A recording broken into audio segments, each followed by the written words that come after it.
अंदाज वाटतो? बघा, हे माझे प्रयत्न पूर्वीपासूनच होते.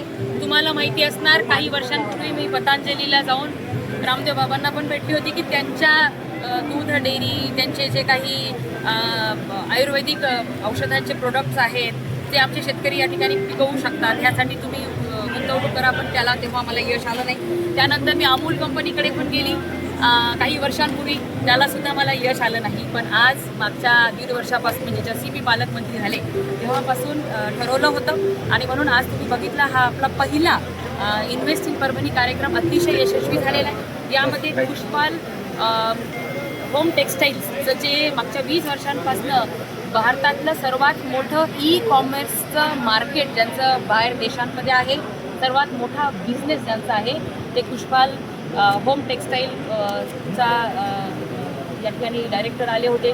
त्यांनी 350 कोटी रुपयाची इन्व्हेस्टमेंट केली. दसऱ्याला त्याचं भूमिपूजन आपण करत आहोत. त्याच्या माध्यमातून या ठिकाणी 250 लोकांना रोजगार निर्मिती होणार आहे.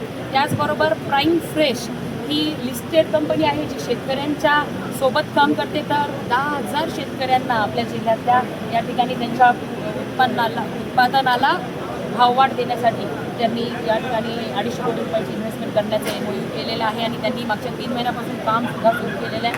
त्याचबरोबर पालवी ॲग्रो, आपल्याकडे एवढं मोठं ॲग्रिकल्चर युनिव्हर्सिटी असून 1972ला ती युनिव्हर्सिटीची स्थापना झाली होती. पण आज तागायत एकाही BSc MSc झालेल्या मुलामुलींना एवढ्या मोठ्या प्रमाणामध्ये नोकरी लागतील असं कुठलीही कंपनी या ठिकाणी स्थापन नव्हती झाली. हा माझ्यासाठी अतिशय आनंदाचा दिवस आहे. आणि ॲग्री युनिव्हर्सिटी आहे आणि पालवी ॲग्रो जे अत्याधुनिक AI युक्त शेती शेतकऱ्यांनी करण्यासाठी भारतातलं, महाराष्ट्रातलं पहिलं, ज्याचं सॅटेलाईट AI युक्त असं त्यांचं एक तंत्रज्ञान आहे. त्यांनी आपल्या इकडे कामसुद्धा ऑफिसचं सुरू केलेलं आहे. तुम्ही जाऊन बघू सुद्धा शकता. 300 ते 350 ॲग्री डिग्री होल्डरांना या ठिकाणी जॉब देण्याचं त्यांनी कमिटमेंट केलं आहे. 200 कोटी रुपयाची इन्व्हेस्टमेंट ते करणार आहे आणि कालांतराने ही इन्व्हेस्टमेंटसुद्धा वाढणार. हे मोठे मोठे इन्व्हेस्टर्स होते आणि आणखीन आपल्याही जे या भूमिपुत्रांनी सुद्धा मोठी मोठी इन्व्हेस्टमेंट करायचं ठरवलं आहे. त्याचबरोबर CBG कॉम्प्रेस बायोगॅस क्लस्टर आपलं जिल्हा व्हावा म्हणून माझा मानस होता आणि मुख्यमंत्री मोदयांनी पण महाराष्ट्रातलं पहिलं CBG क्लस्टर परभणीला देण्याचा शब्द दिलेला आहे. त्या दृष्टीने CBG क्लस्टरसाठी सुद्धा 75 कोटी रुपयाचे 2 MOU आपल्याकडे झाले आहेत. आज असे 500 कोटी रुपयाचं CBGचं उत्पादन आपल्या जिल्ह्यात व्हावं हा आपला मानस आहे आणि त्यासाठी सकारात्मक सर्व मंडळी आहेत. म्हणून हा यशस्वी आपला पहिला प्रयोग झालेला आहे. येणाऱ्या दिवसांमध्ये पण असे प्रयोग चालूच राहतील. जास्तीत जास्त इन्व्हेस्टर्स आपल्या परभणीमध्ये गुंतवणूक करतील, ज्याला बघून आपल्या परभणीतले सुद्धा, आपल्या परभणीमध्ये पण क्षमतावान इंडस्ट्रियलिस्ट आहेत. पण मधल्या काही गोष्टींमुळे त्यांच्यामध्ये थोडी उदासीनता आली होती. पण मला खात्री आहे की आजच्या ह्या कार्यक्रमानंतर त्यांचाही उत्साह वाढेल आणि अनेक भूमिपुत्रसुद्धा या ठिकाणी त्यांच्या इंडस्ट्रीज या ठिकाणी टाकतील आणि मोठ्या प्रमाणावर रोजगाराची संधी आपल्या जिल्ह्यातल्या तरुणींना येईल.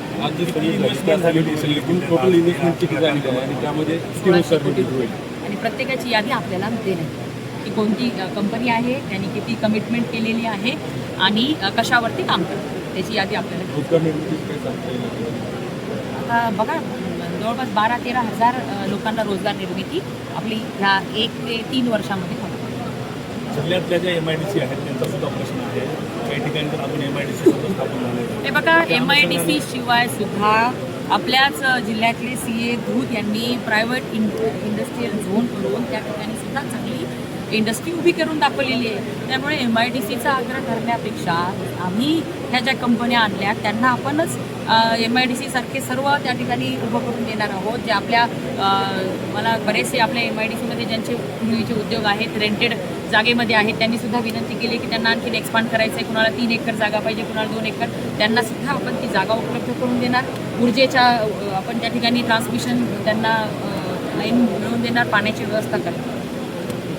दीदी, ॲग्री क्लिनिक आणि ॲग्री बिझनेस सेंटरच्या माध्यमातून स्किल डेव्हलपचे जेवढे कोर्स असतात त्याच्या माध्यमातून बँकेला फाईल येतो, पण बँक त्याला सहकार्य करते. त्याला सिव्हिल सिव्हिल सगळं असतानाही बँक करणार नाही.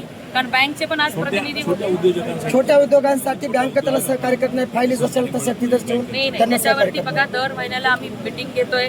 खास करून आपले बँकेचा प्रदीर्घ अनुभव असलेले हट्टेकर साहेब यांना सुद्धा आपण स्पेशल त्यासाठीच अपॉइंट केलेले की जी बँक अशा पद्धतीने आपल्या तरुणांना, आपल्या जे शेतकरी बंधू भगिनींना काही शेतमाल प्रक्रिया उद्योग करायचा असेल, त्यांना अशी नकारात्मकता दाखवत असेल, त्यासाठी आपण हट्टेकरांना स्पेशल अपॉइंट केले.